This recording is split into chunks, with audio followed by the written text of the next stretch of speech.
Now, tensions mount for Delhi Chief Minister Arvind Kejriwal. He has been summoned for questioning by the Enforcement Directorate in connection with an excise policy-linked money laundering case today. Now, this is the third notice to Arvind Kejriwal after he refused to appear before the agency on two earlier summons issued for November 2nd and December 21st. Arvind Kejriwal was first called by the Enforcement Directorate on November 2nd, remember. He didn't appear and instead decided to hold an election roadshow in Madhya Pradesh then ahead of the assembly elections. The AAP convener was then again called on December 21st. He didn't appear and instead went for Vipassana. Kejriwal has skipped the ED's earlier summons, calling them illegal, politically motivated and not in consonance with the law.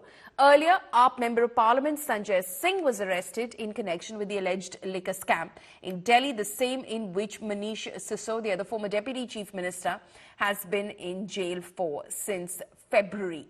AAP Neta Satendra Jain was also arrested in a money laundering case. ये आदरणीय मुख्यमंत्री अरविंद केजरीवाल जी को ED का तीसरा समन है। 2 नवंबर 2023 से ED उनसे आग्रह कर रही है, उनको समन कर रही है कि आप आकर जांच में जुड़िए। Section 50 subsection 3 of the PMLA act अनिवार्य करता है, मैंडेटरी है कि आप जांच में जुड़ें। और केजरीवाल जी ने हमेशा कहा था कि वो जांच से नहीं जुड़ते, लेकिन केजरीवाल जी तो यू टर्न के मास्टर हैं और इसीलिए वो बहाना करते हैं। कभी बोलते थे कि वो चुनाव प्रचार में जा रहे हैं, कभी वो कहते हैं कि विपासना की वर्कशॉप में जा रहे हैं और इसीलिए जांच में नहीं जुड़ते। हर जगह कचहरी ने यह पाया है कि इन्वेस्टिगेटिंग एजेंसीज ने एक प्राइमा फेसी केस जरूर एस्टैब्लिश करा है।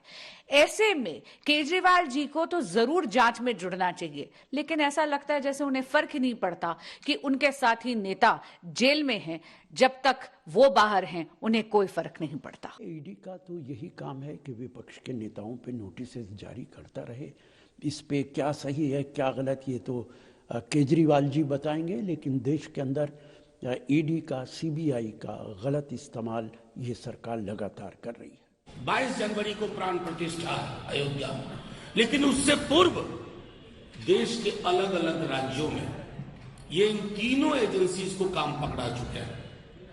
ये पॉलिटिकली नहीं लड़ना चाहते, ये पॉलिटिकली नहीं लड़ सकते। दिल्ली, पंजाब और अन्य राज्य निशाने पे कौन होंगे? तेजस्वी यादव। निशाने पे कौन होंगे? वहां बंगाल में ममता बनर्जी, अभिषेक बनर्जी। निशाने पे कौन होंगे? अरविंद केजरीवाल। निशाने पे कौन होंगे? इन सारे राज्यों में जो भी बीजेपी का विरोध कर रहे हैं वो निशाने पे होंगे कि जिन एजेंसीज से आप ये काम करवा रहे हैं उन्हीं एजेंसीज ने, क्योंकि वहां कुछ ईमानदार लोग भी है ना, वो सिर्फ आपकी तुड़ ही नहीं बजाएंगे। उन्होंने भी कहा है कि सर ऐसा ये लोग कोशिश कर रहे हैं,